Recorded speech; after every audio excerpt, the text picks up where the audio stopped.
Israel ketika mereka hendak berziarah ke Yerusalem dalam momen-momen ketika menjelang Paskah misalnya, atau hendak merayakan Hari Raya Pondok Daun misalnya.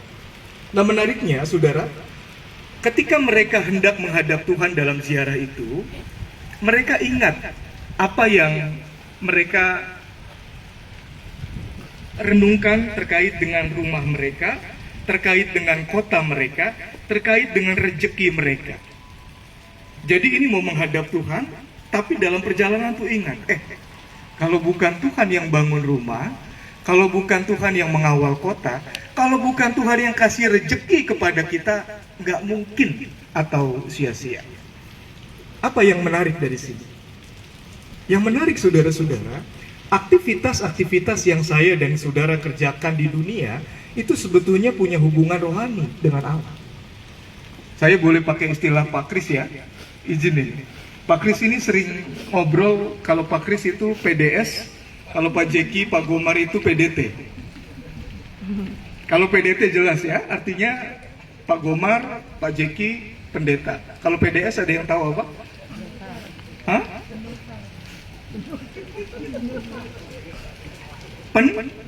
Pendosa. Nah, benar apa salah? Sebagian benar. Pak Gomar dan Pak Jeki memang pendeta.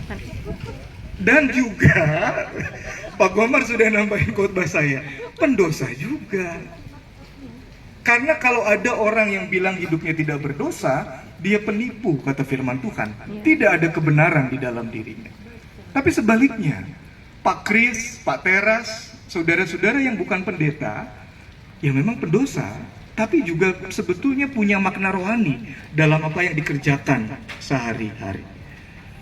Nah, dalam pemahaman seperti itulah kita mau melihat proses peletakan batu pertama yang akan kita lakukan sebentar lagi. Saudaraku, menarik sekali, Mazmur ini mengatakan kata sia-sia sampai 3 kali hanya dalam 2 ayat yang kita baca tadi. Sia-sia, sia-sia, sia-sia. Kata Ibrani yang dipakai dalam kata sia-sia itu adalah saf. Nah, ini beda dengan kesia-siaan yang ada di dalam kitab Pengkhotbah misalnya. Seperti menjaring angin di kitab Pengkhotbah, di sini kata sia-sia itu bukan seperti apa yang dipakai dalam kitab Pengkhotbah. Kata sia-sia yang dipakai ini adalah kata yang sama yang dikatakan Allah ketika Allah berpesan, jangan menyebut nama Tuhan Allahmu dengan sembarangan atau dengan sia-sia. Melaluinya Tuhan mau mengingatkan, kalau kamu ngomong tentang Tuhan, jangan sekedar ngomong nama itu tanpa arti. Kalau kamu gampang ngomong Tuhan, jangan tidak punya implikasi kira-kira. Nah, saudara, ini penting. Saya pernah mendengar dari 2 mulut pebisnis, kebetulan jemaat. Dia sangat kecewa karena proses bisnis yang dia bangun bertahun-tahun itu ditipu oleh rekan bisnisnya. Dan yang membuat kecewa itu, yang menipu itu adalah orang yang gampang sekali ngomong Tuhan. Dan Tuhannya Tuhan Yesus lagi. Nah, ini yang disebut mengatakan nama Tuhan dengan sia-sia atau dengan sembarangan, atau mengatakan nama Tuhan tanpa implikasi. Nah, kalau kita menaruh kata Kristen dalam stikes, ini nggak main-main sebetulnya artinya.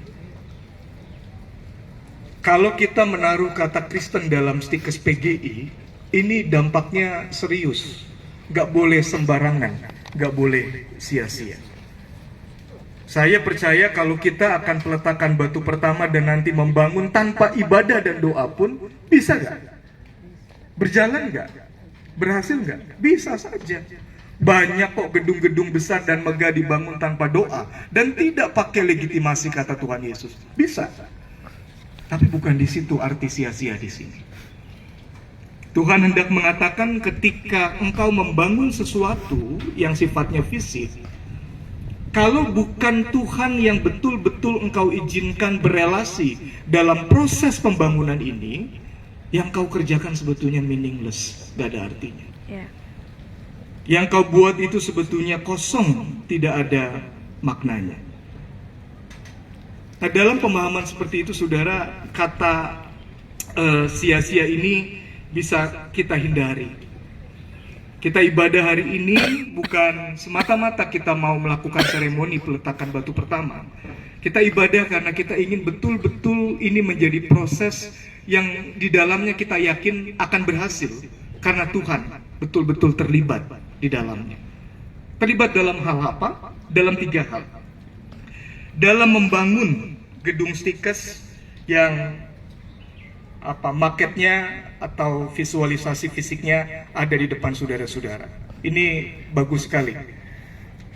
Saya nggak tahu nanti jadi gedung Stikes yang paling bagus keberapa di Jakarta, tapi menurut saya oke untuk Stikes ya. Ini bagus.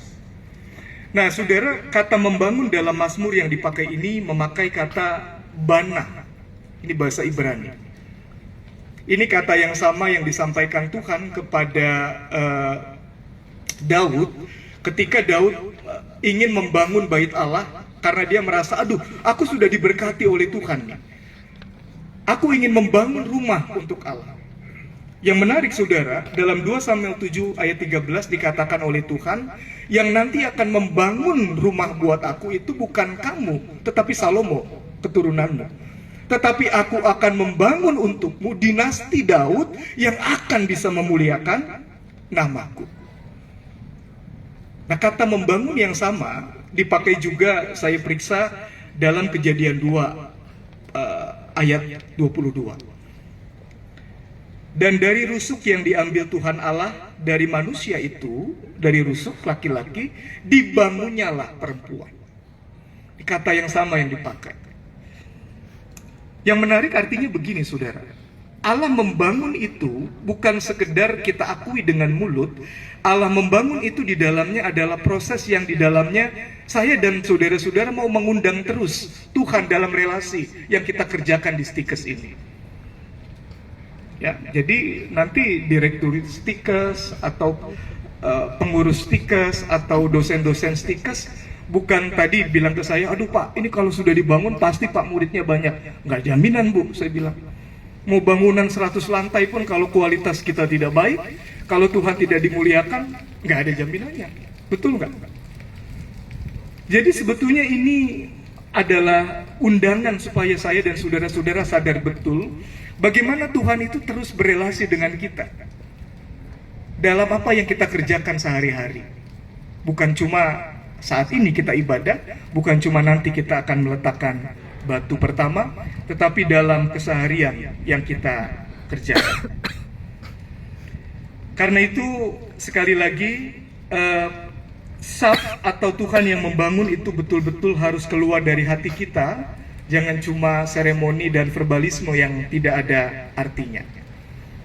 Yang kedua, saudara, kalau Tuhan tidak menjaga, sia-sialah upaya orang yang mengawal berjaga-jaga untuk satu kota. Nah, kata yang dipakai ini lagi-lagi menarik. Kata yang dipakai itu samar. Kata samar itu kata yang sama yang saudara selalu rindu dengar kalau saudara beribadah di akhir ibadah. Ucapan berkat imam. Tuhan memberkatimu dan melindungimu. Itu artinya. Nah, perlindungan Allah, saudara-saudara, itu perlindungan yang gak main-main. Saya berjanji bisa melindungi anak dan istri saya. Tapi saya terbatas dan tidak pernah bisa menjamin 100% keamanan atau kesejahteraan hidup mereka. Saya berjanji setia senantiasa. Tapi dalam keterbatasan manusia gak selalu saya bisa setia dalam memenuhi panggilan. Entah sebagai sekum atau sebagai suami atau sebagai ayah. Tapi ini yang mengatakan Allah, Syamar. Tuhan mau bilang begini, kalau bukan Tuhan sendiri yang menjaga atau mengawal, maka kita tidak betul-betul mendapatkan damai atau rasa aman yang utuh. Maka pemazmur dalam Mazmur 17 ayat 8 bilang begini, peliharalah aku ya Tuhan, seperti biji matamu. Kata yang sama yang dipakai itu syamar. pelihara. Nah saudara, Allah berjanji kalau kita setia mengizinkan Dia menjaga proses pembangunan ini, akan menjaga perjanjiannya dengan setia. Because He is faithful, itu Alkitab bilang. Saudara, kesetiaan Tuhan itu menolong kita bisa bersandar pada Tuhan tanpa khawatir. Kata bersandar dalam bahasa Ibrani itu emunah, iman. Itu artinya tindakan seseorang bersandar pada tembok yang tidak bisa goyang. Kalau saya bersandar di sini, itu bukan iman ini. Baru saya gini, udah goyang. Saya bersandar pada tembok yang nanti dibangun, ya, itu juga bukan iman. Walaupun pasti kokoh, kita jamin, upayakan baik. Tapi kalau gempa 15 skala Richter, kemungkinan goyang. Nah kalau bersandar pada Tuhan pelindung, kita bersandar, saudara dan saya bersandar pada pribadi yang nggak bisa bergeser sepersekian ribu milimeter sekalipun. Because He is faithful. Dia setia buat saya dan saudara-saudara. Nah, karena itu layak betul kalau kita mendeklarasikan pagi ini, biarlah Tuhan yang mengawal proses pembangunan, bukan cuma fisik stikes, tapi juga proses pembangunan stikes secara keseluruhan. Terakhir, kalau bukan Tuhan yang memberikan berkat, sia-sia kamu bangun pagi-pagi dan beristirahat sesudah larut malam, sebab Dia memberi kepada orang yang dicintainya pada waktu tidur. Nah ini beberapa agak bingung, karena kalau tafsirannya begitu, wah, ini kita malas-malasan aja nih. Padahal biasanya orang-orang yang sukses itu orang yang tidurnya kurang. Ya. Coba perhatiin, orang yang sukses itu orang yang buat dirinya sendiri kurang. Jadi Bapak Ibu jangan pikir jadi orang sukses itu, wah, lihat Pak Kris ke Amerika, besok ke Jepang, nanti ke Kroasia, ya sekarang. Atau ya itu pun tetap istirahatnya kurang. Lalu apakah dengan mengatakan ini kita boleh bilang, ya sudahlah, kan sudah diberkati Tuhan, dijamin? Bukan, saudara. Beberapa penafsir menafsirkan begini ayat ini. Kita perlu betul-betul maksimal memuliakan Tuhan lewat apa yang kita kerjakan, sambil terbuka untuk percaya Tuhan berkenan memberkati pekerjaan kita. Tuhan sudah menyediakan apa yang diperlukan kalau kita sungguh-sungguh mengerjakan panggilan. Pak Eka almarhum pernah kasih contoh, ini seperti saudara dikasih cek besar oleh Tuhan. Misalnya 200 miliar dikasih cek. Cek itu akan berarti kalau saudara mau jalan ke bank untuk menguangkan. Percaya bahwa Tuhan menyediakan 200 miliar untuk kita pakai demi kemuliaannya. Nah sama dengan itu, saya mengajak kita jangan hanya fokus pada gedung ini, Bu. Tadi Bu bilang, aduh kalau sudah dibangun pasti banyak. Belum tentu, Bu. Saya berani taruhan berapapun, kalau kita doing business as usual dengan gedung yang seperti ini, nggak akan mahasiswa kita tambah. Tapi kita benar-benar menjemput berkat. Tuhan sudah sediakan saat kita beristirahat. Orang yang bisa beristirahat nyenyak itu orang yang tanggung jawab hidupnya. Kerja betul, tulus, dedicated, integritas, tidurnya nyenyak. Saya sudah berjuang maksimal, selebihnya Tuhan yang akan mengerjakan. Kira-kira demikian. Nah dengan 3 pesan ini, mari kita bersama-sama mempersilahkan Tuhan terus bekerja dalam proses besar yang sudah dilakukan oleh teman-teman di Yakes PGI Cikini. Kita layak berterima kasih kepada Tuhan lewat MPH yang lalu, Pak Gomar, Pak Jeki, sebab banyak hal bagus yang sekarang kita bisa lihat fondasinya sudah terjaga dan kita membangun di atasnya. Tapi itu belum cukup. Jangan sampai itu semua sia-sia. Kalau kita tidak betul-betul mempersilahkan Tuhan membangun, mempersilahkan Tuhan mengawal, mempersilahkan Tuhan memberkati usaha optimal yang sudah dan sedang kita kerjakan. Tuhan memberkati pelayanan Stikes, Tuhan memberkati pelayanan kita. Tuhan berkenan memberkati saya dan saudara-saudara.